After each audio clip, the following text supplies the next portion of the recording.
Thank you, Norman. To the members of the governance team, the previous candidates in the recent local government election, members of the NTA, and to you all who are here today from the constituency of St. Joseph and the environs. This is just a cottage meeting. It is the first meeting of many. And it is not, when we have these meetings, it is not along the line that you will see in other political meetings that you have seen for decades gone by. What I have seen so often in politics of Trinidad and Tobago is that it is spent on discrediting, attacking, targeting, belittling, undermining. And my concept of that is that you're trying to bring other persons down to your level. I try as best as possible for us to be able to show that we have policies, we have plans, we have the political will, we have solutions. So our meetings, for those who love the bacchanal and the targeting and finger pointing, yes, obviously that there would be situations where you will have to compare by trying to show, well, this is what we are seeing now and what it is that we intend to put in the future.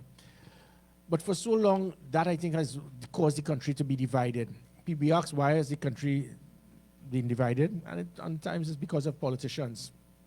I remember when I was working with a previous prime minister, you will actually see, like cricket, for example, in the stands, you'll see PNM, UNC, UNC, PNM, UNC, PNM, and they're all together.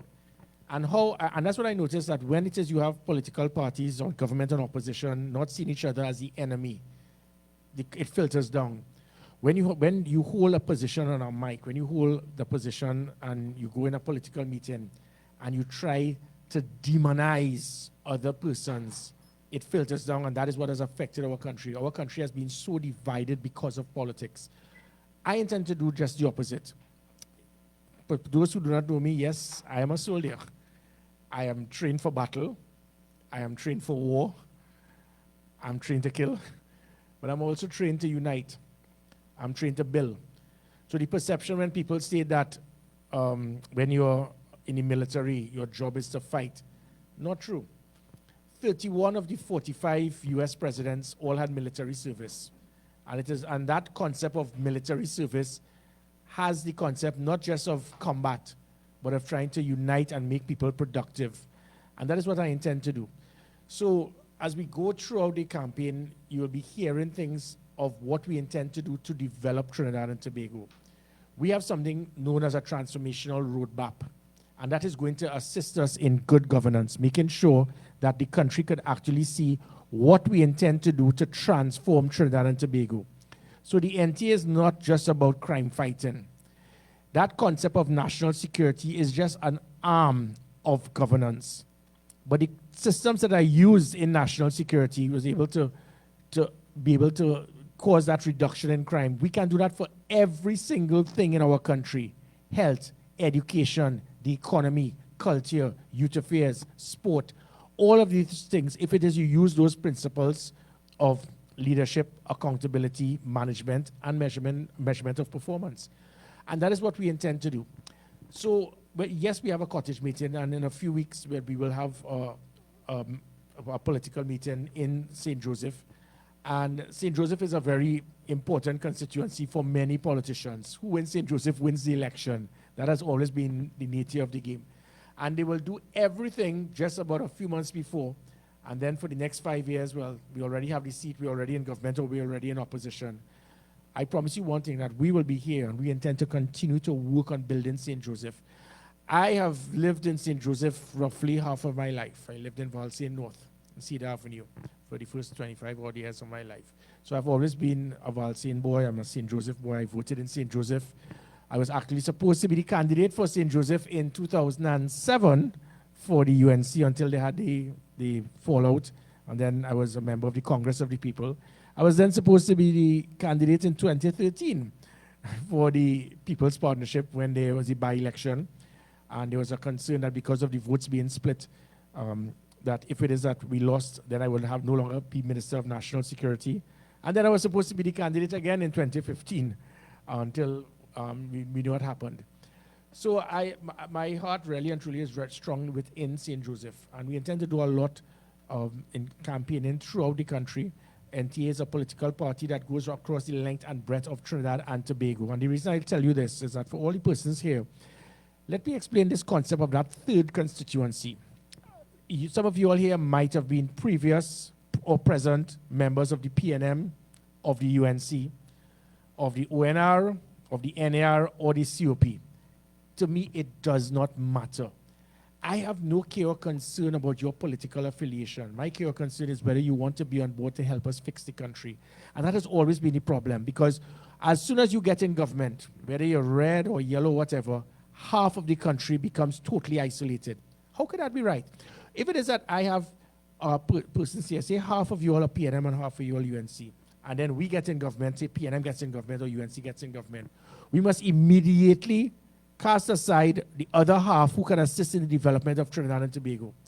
And by doing that, it means other persons in the party that has won will now assist in being put in positions of authority that they may not have that credibility, eligibility. We can look at state boards, and with those state boards, for example, it's one of the few countries in the world where you get in a state board without any experience, qualification, or knowledge in that field. And that's why we have lost billions upon billions, because persons are appointed in state boards with your only qualification being that of the party card in your back pocket. That can't be right. So going back to that third constituency, all that we are doing, we are not here to demonize the PNM or the UNC. Both political parties have done a heck of a lot in the development of Trinidad and Tobago. They have made mistakes, as all political parties would make. The NTA, we would make mistakes. But the one thing I promise you is that we will not sell our soul. We will not do anything just for cheap political points. We are not going down to that gutter to destroy political opponents. There's a political party where all that person does every single day is bad talk, attack, discredit, speak about me. As I said, I think he has a poster on his ceiling in his bedroom with Gary Griffith. We don't need that. And if it is he wants to go down to that gutter, that is him. I feel very sorry for him. He needs Jesus. What I am bringing is that third constituency. There's that number of persons who may not be PNM or UNC for whatever reason, and there's nothing wrong with it. For persons to demonize you or anyone who is in that third constituency, it started in 1981 with the ONR, and that got 91,000 votes. But it was a build-up. And I can just tell you quickly how that started. I mean, I remember two individuals, Jerry Yetming and I think it was Joseph Tony. They had a political meeting in Toko. And they said, we're going to start this meeting and let's start the building of the ONR in Toko. This was about 1980, 1981, before the general election in 1981. And they set up everything, and nobody was there at the street corner. Absolutely no one.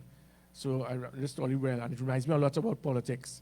So the meeting was supposed to start at 6 o'clock, 6:30, no one is there. A man pulls up there, he sits down with his dog on the pavement, and Jerry Yetming is saying, well, listen, we have to start.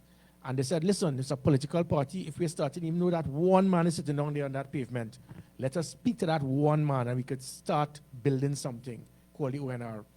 So the man is sitting down there with his dog at the corner, and then they said, okay, the meeting is about to start. And the man and the dog got up and walked away.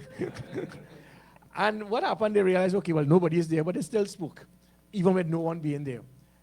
The NTA, thankfully, we have now blossomed into something from the ONR that started in 1981 with 91,000 votes.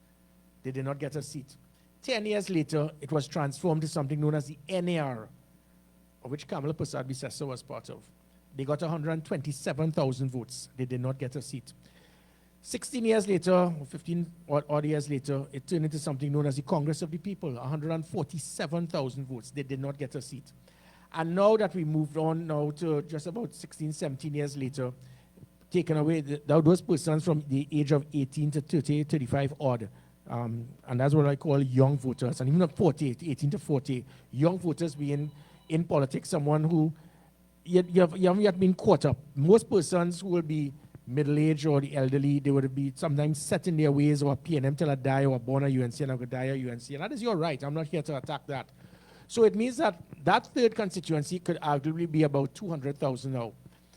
However, as much as people will have decisions and visions of grandeur, that third constituency, because of how our constitution is set up, through first past the post rather than proportional representation, that third constituency can never win an election on its own, which is unfortunate. And it means that when you have that percentage of 25 to 30%, 25 odd percent of a political party of persons who represent that third constituency, they are not represented in any way. So the point being is that I know the intention of being in, as a political party is to win. The reason of being in a political party is to get in government.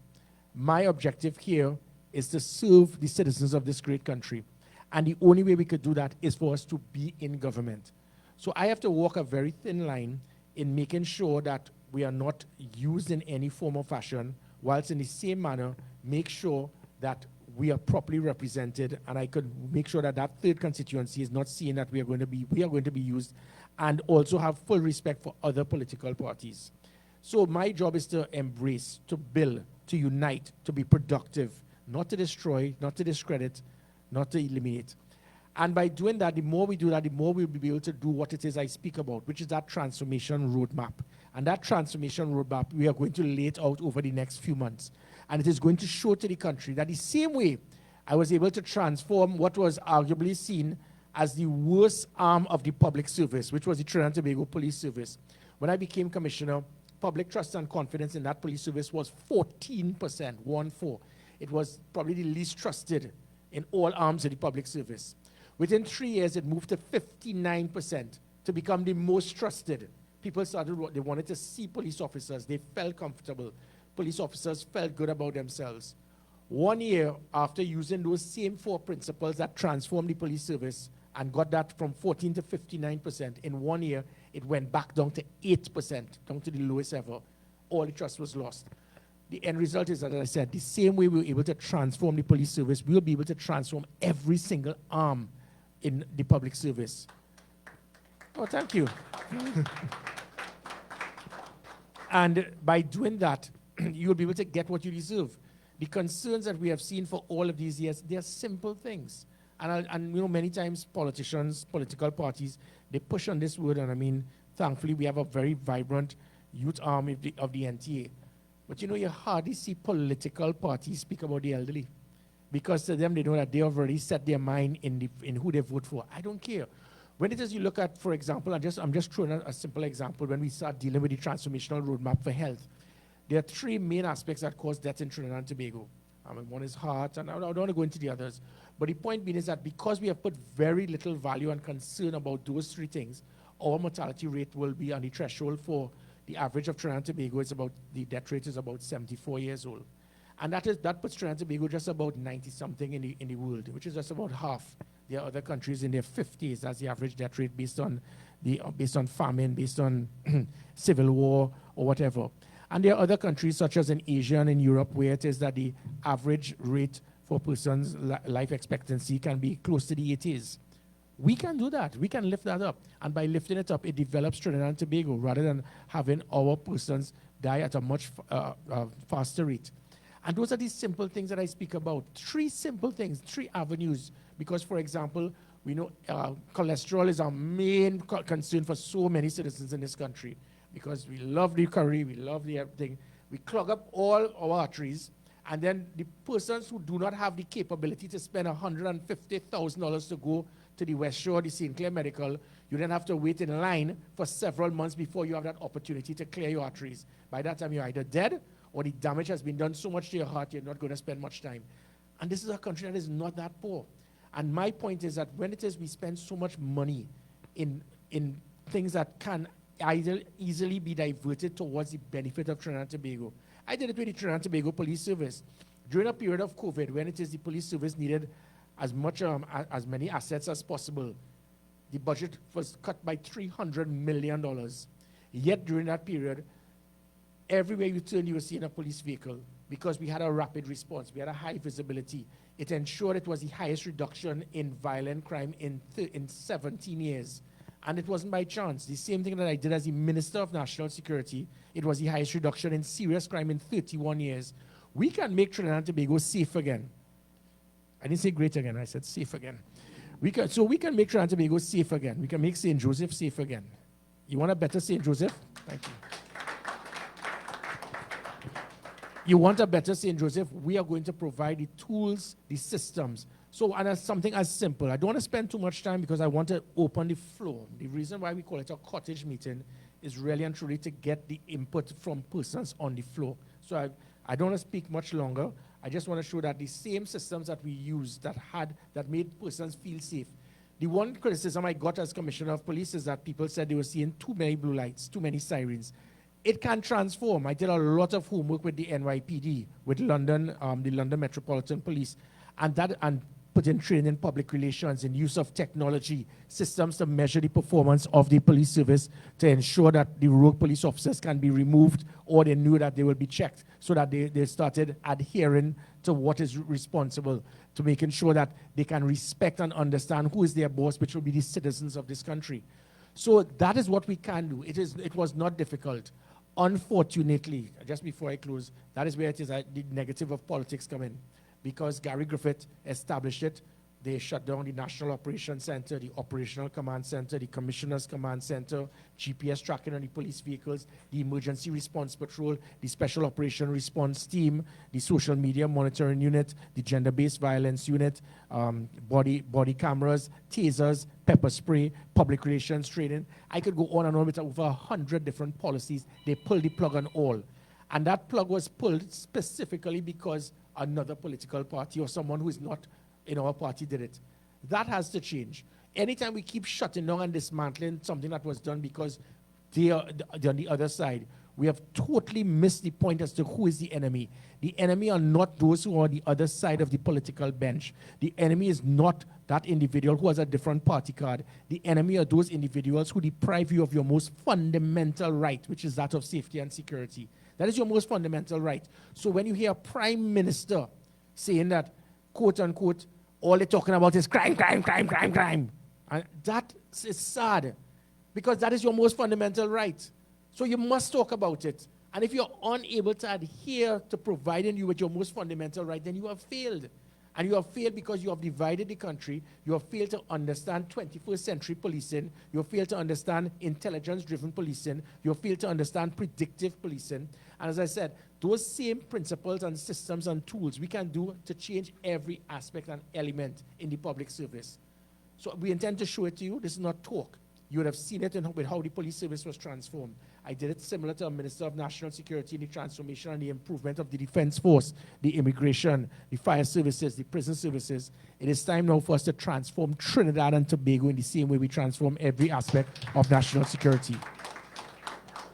So with that, I thank you all for being here this afternoon. And I would like to, Norman, if you like, for us to open the floor. So if you have any questions, any concerns, any queries, and recommendations. I do not know everything. The concept that some people get is that they believe that, especially politicians, when it is I speak and I say something, everyone just has to listen and follow. My style of leadership is totally different. I want to hear what you have to say. I want to be able to build on it. I'll be able to improve myself, improve the political party, and make this a better country. So with that, I open the floor. So before I get on to the aspect with the age, again, going back to the concept of the library, there's one thing that politicians are very good at is just opening buildings and cutting ribbons. And I'll give you, and the reason let me just segue a little to the Trinidad and Tobago Police Service. We have over 110 odd stations, buildings in Trinidad and Tobago for the Trinidad and Tobago Police Service.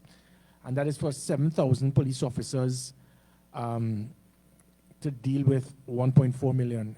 New York City has less police stations with 35,000 police officers to deal with sometime about 7 million odd persons daily. But that is how we operate.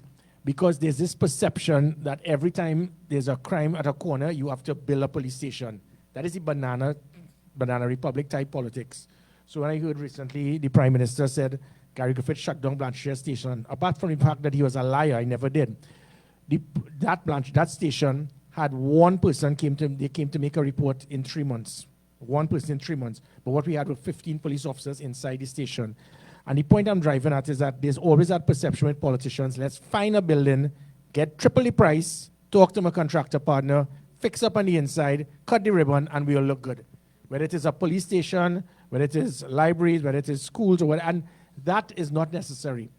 Everything, there must be cost-benefit analysis. So you have to see the value of it.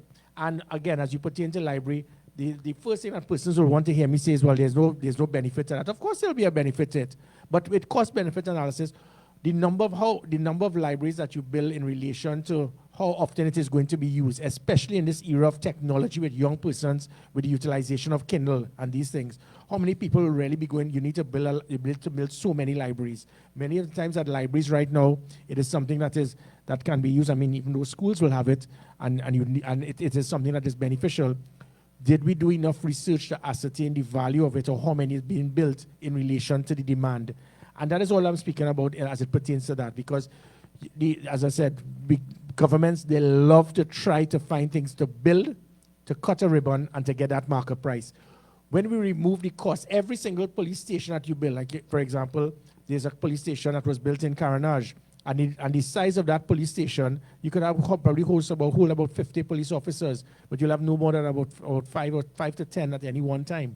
So what was the reason for it? Why? The bigger the building, the higher the markup. And that is what we have to change. We have to transform this concept of trying to get these big buildings and cutting the ribbon to get the markup. My concept of trying to deal with running a business is trying to, sometimes you can maximize productivity. So where do you go from here to get extra funds? You reduce expenses whilst not affecting productivity. And then by reducing the expenses, you can utilize those funds in things that are required. And that is what we intend to do. Every single cent must be accounted for. It can't be a government has...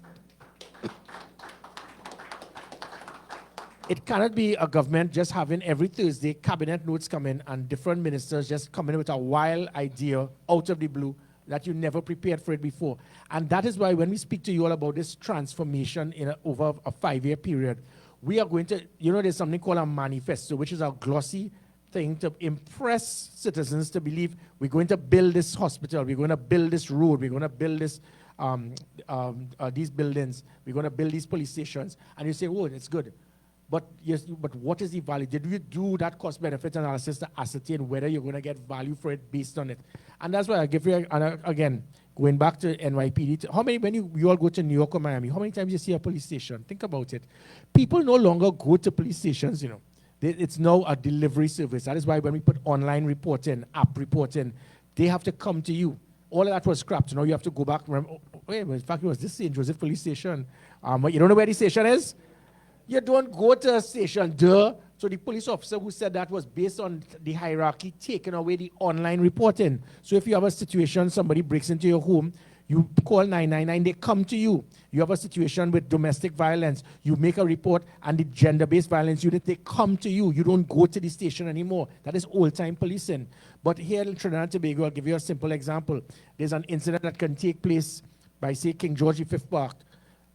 1 minute from that is the commissioner's residence. A couple hundred meters from that is St. James Police Station. You go back to the other side, a couple hundred meters from there is Woodbrook Station. 100 meters in the back of that is St. Clair's Police Station. You move on 1 mile behind that is the Four Roads Police Station. You head 2 miles after that, you got the Central Police Station and the police headquarters. Madness. Because every time you put a building, such as a library or whatever, you not put into consideration the maintenance, the officers you have, and all of that builds up to hundreds of millions of dollars being spent. So I am going to be very clinical in the concept of when we are in government, just this thing about building stations and cutting, having this ribbon cutting. We have to be careful because that is what we have caused us to be in such a situation that we are in. As it pertains to the elderly, sometimes for persons who may have gone to, if you ever go to Disneyland, in Orlando, you see all of the elderly persons in their 60s, 70s, 80s actually be involved in directing traffic, collecting tickets, because we have so many persons that are in that age that are still very active, rather than us just putting them to pasture because we believe that you have reached that threshold. But you as a politician could feel that you could stay until you're in your 80s. Why? It is double standard. I agree with it.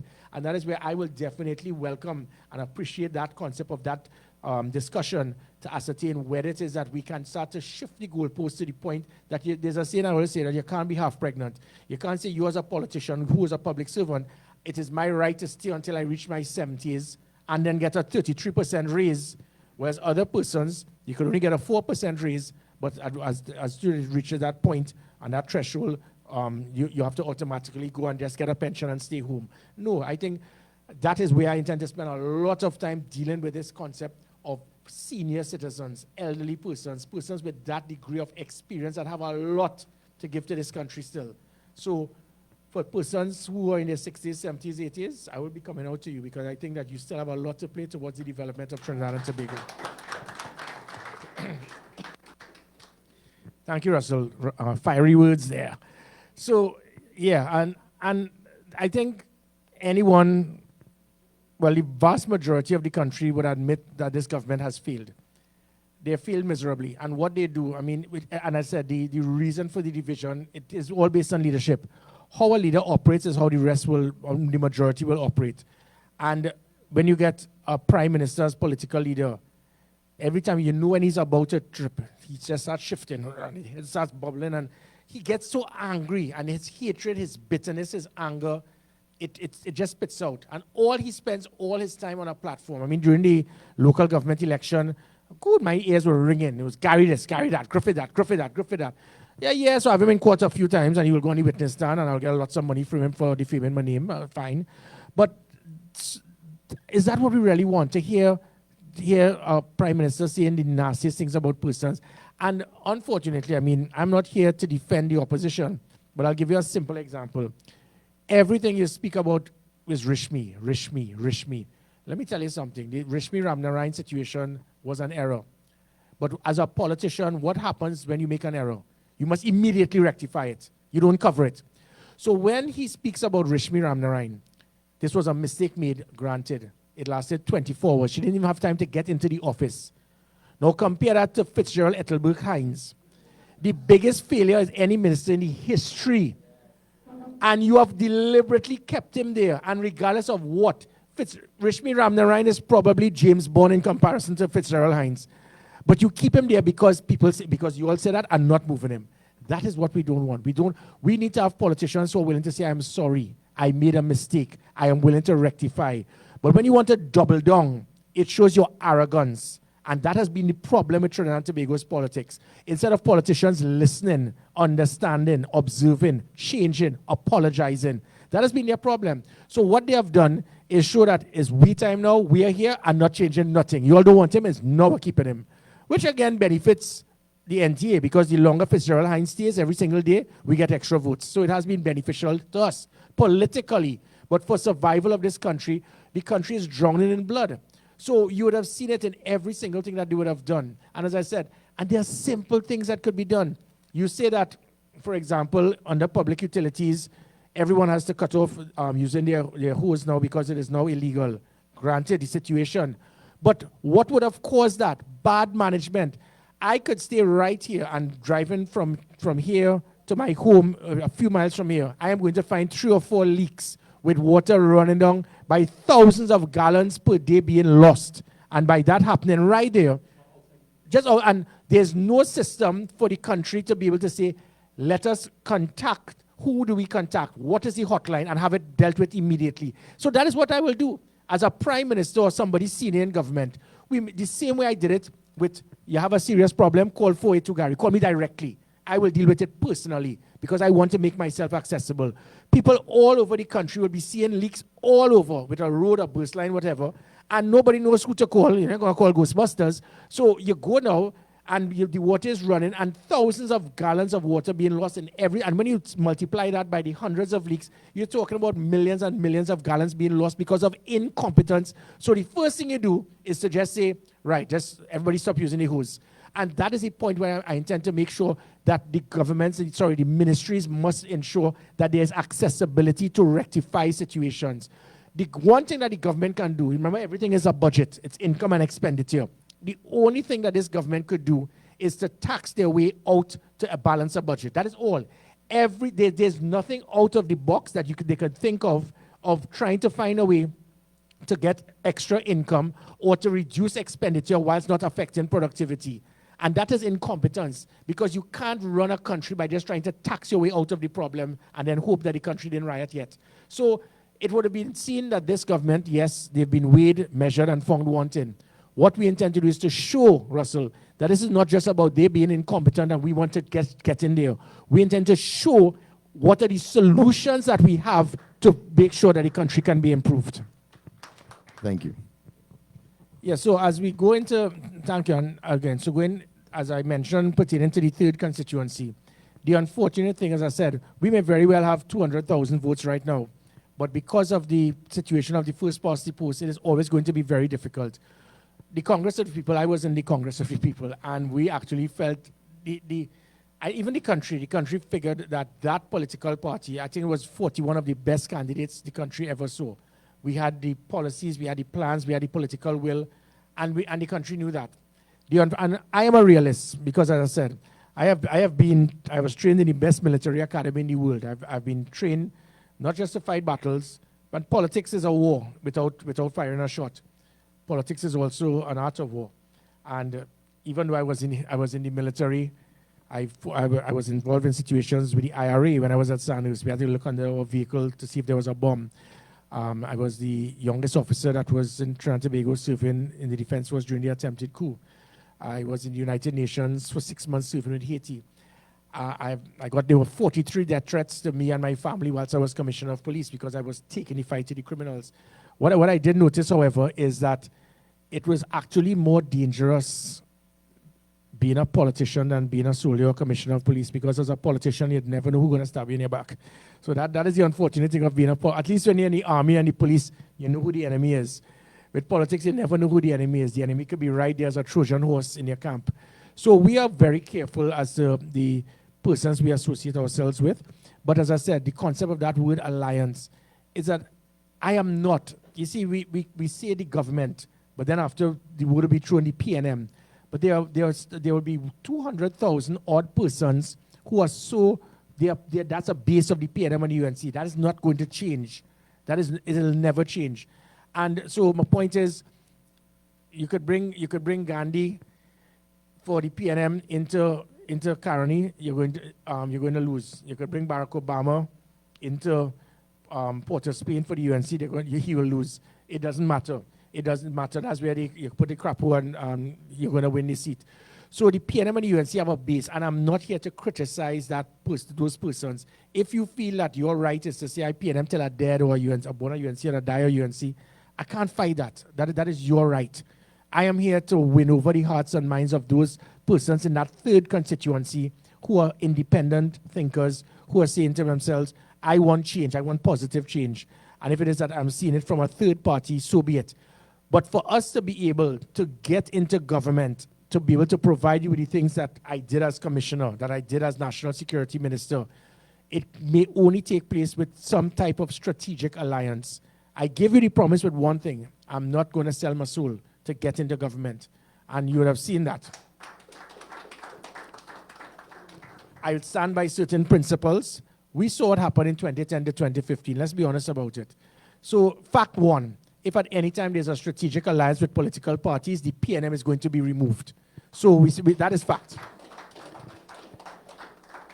Fact number two, if you don't build a foundation properly between the different political parties, it becomes a marriage of convenience and it will not last. My intention, and that's the reason why I'm very transparent, I am letting the country know, listen, we know that there needs to be an alliance, but we are not going to have a repeat of 2010 to 2015. That was a problem that took place, where decisions would have been made. 5 political leaders went to Faizabad, they signed a letter, and that was it. That can't be the way to run a country. That can't be the way to have a coalition in government. Because by then, when that happens, you have now signed away all of the voters who just agreed that one person is going to solely be the deciding factor to select the president, the speaker of the house, the president of the Senate, your 15 members in the upper house, your cabinet members, all the members of the state board. And that shouldn't be. So all I'm asking is that there must be some degree of mutual respect. We would understand that there may be other political parties that may have more support, more financing, more seats. But at the end of the day, there's a saying that the whole is greater than the sum of the parts. Without us, you cannot get into government. But again, our job is to be there to ensure that there's mutual respect. And bringing in the type of individuals from the NTA, we are going to enhance this country by us being part of that government. Good question. Well, if I'm in government, obviously, I'll be doing it across the board. But say, for example, just say, by the way, I'm the member of parliament now for St. Joseph. Just by the way. It's again, the same systems, it is just to reboot. It is to replug. The same things that I use as commissioner of police that made persons feel safer. And I'll give you simple examples. You don't need to go to a police station to make a report. You don't need to call a station to hear somebody say, you don't know where the station is? That is one. So put in proper systems to ensure that, listen, I have serious concerns as it pertains to domestic violence. This has been something that has been going on for decades in this country. The women are beaten, they go to a police station, the police officer will actually, some of them, we had reports, the officer said, well, why reach home 2 o'clock in the morning? Because the officer himself is a person of domestic violence. So you can't have women being beaten and then you go to a police station to meet a police officer who may very well have the same concept. That is why we formed the gender-based violence unit, to make sure that you have that concern. They come to you. We have a special building to make sure a woman will be raped and they will tell you, before me, you sit down on that bench and make sure you can't take a shower because we'll have to test you. And she might stay there for 24 hours. Those are the things that would change. The things that would change is to ensure that you had an app. So as soon as there's an emergency, you press that SOS and we can log straight onto your phone and come there to respond to you. We had online reporting, as I said, through online reporting, whether it is cybercrime, whether it is fraud, you go online, it goes straight to the station and the station comes to you. So it is a delivery service. What you will see as well is the concept of customer service training, public relations. I worked with New York NYPD. In the mid-50s, for persons who were involved in New York, police officers were known as pigs. New York City was seen as the worst, NYPD as the worst of all. Within a couple of years, it was transformed, and they were known as America's finest. Why? Because they did the same LAMP model, leadership, accountability, management, measuring performance. It then became known as America's finest. Crime went down. Even though crime went down, the citizens still did not feel safe because the perception and fear of crime is just as important to reduce as crime itself. So you had to put systems to make people feel safe, which is why I formed that emergency response patrol. So this will be bringing, and all of these things will just come back within a few months. 100 vehicles in the 10 different divisions of the police. So in this division here, we have just imagine 10 vehicles patrolling 24 hours a day. And the reason I was able to do that is get the police officers out of the stations, because Keith Rowley's 1960s type of policing is that officers must sit down on a station and wait for you to come to make a report. No, I don't need you in the station. The reason why we are seeing so many police officers, I got them out on the streets, whether it's foot patrol, whether it's emergency response patrol, everywhere you turned. Persons, well, I don't see many of you are going linemen on Arpita Avenue on a Friday night, but persons who would go on Arpita Avenue, every 3 minutes there was a police vehicle with a blue light. People started reporting me as being an ineffective commissioner because whilst they were drinking on Arpita Avenue, they were seeing too many blue lights. It was bothering them while they were linemen. But what did that cause for those 3 years? Not one incident on Arpita Avenue. Since I left, every single Friday or Saturday, there's a murder, a stabbing, or shooting, and injury on Arpita Avenue, and you can't see a police vehicle. And this is not the fault of the police officers. That operational command center, which I copied, I piggybacked from NYPD, going to that commissioner's. People would have seen, you all watched this TV series, Blue Bloods. There's a commissioner's command center. People, again, likewise, you would have seen. And sometimes I try to bring it to, you'll see where I'm speaking from. These things are not fake. London has fallen. If you all recall the commissioner when he says, "Good morning, London." We have that 10 times bigger. It is known as the National Operations Center. That is what New York used now to see the ball drop. That is what they had after 9/11. That is what London has. It is known as COBRA, the Cabinet Operation Briefing Room. What I set up was a system to ensure that every arm of the protective services can be monitoring everything that is happening 24/7, so we can have an immediate response. Those 17,000 cameras, that has been shut down. So when you have a system like that reignited, and we have these police vehicles with a GPS tracking, so we can see you in your area of responsibility. When that was unplugged, the same police officers now will take the vehicle and park it up by their girlfriend for the 4 hours they're supposed to patrol. So when you see police vehicles parked up by corners, by bars, this is because they are not being monitored anymore. So we could say vehicle R15, you have been at the corner of so-and-so of Cedar Avenue and whatever Grove Street in Valsine for the last half an hour. You need to be on the move. making sure the 2 and 3 vehicles don't stay together. By doing that, what it did, it ensured that anytime you all made a call, within less than 5 minutes, you will have a response. That ensured the criminals were aware. If it is remember that little line that you would have seen a few moments later? That wasn't by chance. That is what put an end to home invasion. You jump the wall. We can't stop you from jumping the wall. By the time you jump back up, we're waiting on you. And that is the concept. We actually put an end to kidnappings. Kidnappings came to an end for the first time ever. And there was a reason for that. If you recall the concept before and now, they kidnap the person, you pay the ransom and hope that they bring you back alive. No. We were using technology, kicking down the door, breaking into those places, intercepting the vehicles whilst the person was still being kidnapped and apprehend the kidnapper. So the kidnappers realized, what the heck is this man doing? That is the type of technology that we have. Guess what? Gary Griffith did it. Let's unplug it. Special Operation Response Team was an elite unit that put fear into the criminals. The gangs realized that we had numerical superiority. We had the better training. It is similar again. I keep trying to think of the TV series SWAT, SWAT. We had that. We had that unit so highly trained that the criminals feared the police service. And I needed to put that fear in some of those individuals because they were killing people in cold blood. I again will ensure that a quick point here, as it pertains to firearms, let me tell you something. It is only you as a politician that you have a problem with law-abiding citizens getting firearms.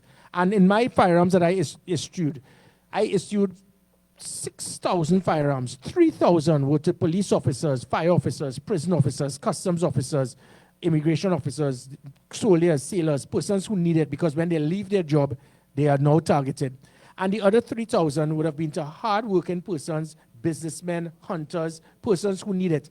In that 6,000, not one was lost, not one was stolen, not one was used for a crime in the 3 years because we had systems to make sure. And if it did after, those things, eventually things may happen, but we had systems to prevent it. And you have a problem with that. But you, as a prime minister, harassing me to get a firearm dealership to give to somebody in Tobago to sell hundreds of firearms. You as a minister of national security complaining, but you harass me with a list of 13 persons to get firearms. So that is not democracy, that is hypocrisy. So it is okay for me to give to my rich and famous friends that in high up who already have security from the state. But you, the average person, must not get.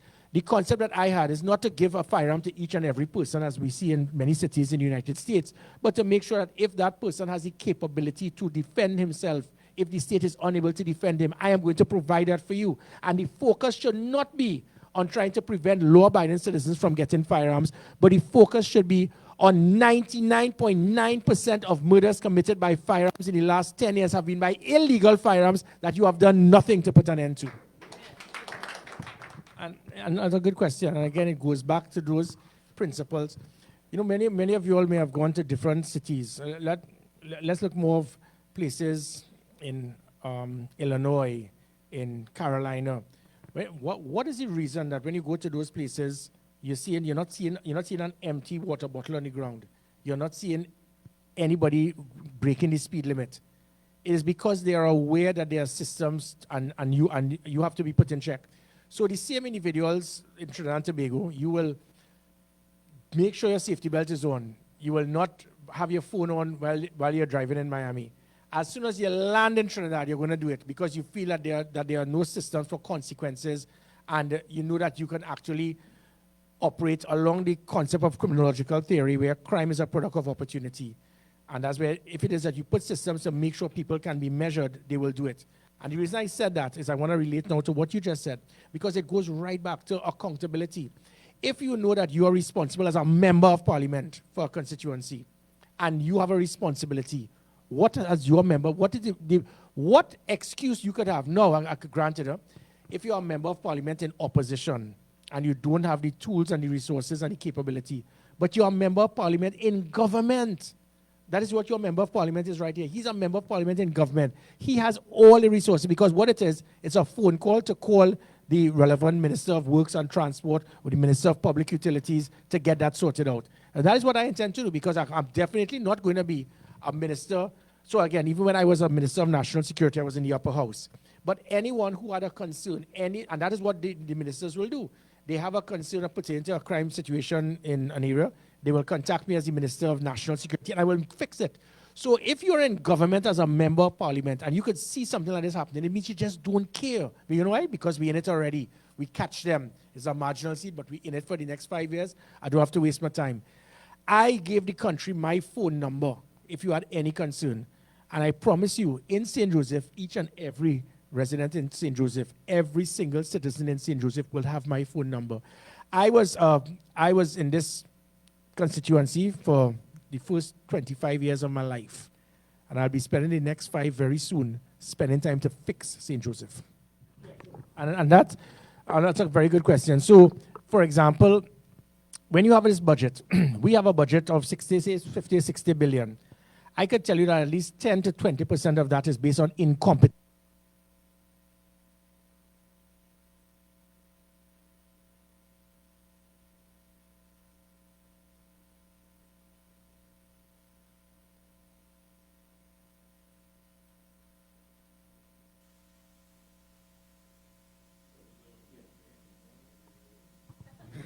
Testing, yeah. So we have like over 100 state boards with over 1,200 odd persons in state boards. And when you ask them for their qualification, experience, or knowledge in the state board, they don't know. They have none. But they have a party card. The concept and reason being, if it is that we're in government, whether red or yellow, this is our state board. We could run racket all we want. We could give it to our friends, family members, triple the cost. That alone is billions being wasted in corruption and incompetence. How do we do that? How can we reduce that? I'll just throw a line. If it is that because when one political party has full control of the state boards, it allows that to happen. Say, for example, you agree that 10% of the state board must be to members of the opposition to make sure that checks and balances are put in place to prevent that corruption, to prevent that incompetence, making sure that there's a minimum qualification for you to be eligible to be in the state board, not because of the party card that you have. We are speaking about billions of dollars being saved. And then we can go into state contracts. When you have state contracts, I have seen it, where it is that you will get $5 million a contract being given to a gang member to build a $50,000 box train. And the profit is not used towards the development of the community. The profit is used to purchase more sophisticated weapons than the police, hire more gang members, put hits on other gang members to get their state contracts, use the profit towards paying police officers for them to turn a blind eye to become rogue police officers. It is a domino effect and a recipe for disaster. So when it is we speak about how we can find ways to transform Trinidad and Tobago, first thing is by cutting off the corruption, cutting off the incompetence. So if we can cut tens of billions of dollars based on wastage, based on incompetence, based on just purchasing buildings at triple the price so that a contractor, whoever, will be able to fix somebody else up who's a politician. We can now utilize those funds to do exactly what you just spoke about, to fix those same drains, to fix the problems, to fix all of the leaks that WASA has. And now we can utilize the funds properly without having to lift taxes. Anytime you raise taxes is because you are totally absent of anything in trying to instill an injection of income into the economy, or you're unable to find ways to reduce expenditure whilst not affecting productivity. So as I said, that is what I did with the police service. I looked at every single cent. The officers got fed up. That by 9 p.m., I want all the lights off in all the top buildings of the police stations because they're not being used. Turn off all the air conditioning. We started finding ways to cut millions upon millions in expense. Police officers were using police vehicles, and one vehicle was being refilled 4 times for the day. What they were doing is that they were putting in their vehicle and getting it filled up or recycling. We started putting systems with fuel cards to make sure that, because I was getting bills of tens of millions of dollars per month when it should be a few million. So we were able to save and cut over time, where we had over 200 police officers claiming that they were working 24 hours a day, 30 days a month, making $70,000 a month. So when you ask why certain police officers didn't want me there, it's because of that. So when you have 200-300 police officers saying that they're working $70,000 a month because they're working constantly without stopping, you know that was corruption because senior officers were signing it. And then by doing that, we're talking about I was able to reduce over $200 million per annum in overtime corruption. When you find ways to reduce corruption, wasted expenditure, and incompetence, you can now utilize these funds to transform Trinidad and Tobago to provide the goods and services you require without raising taxes.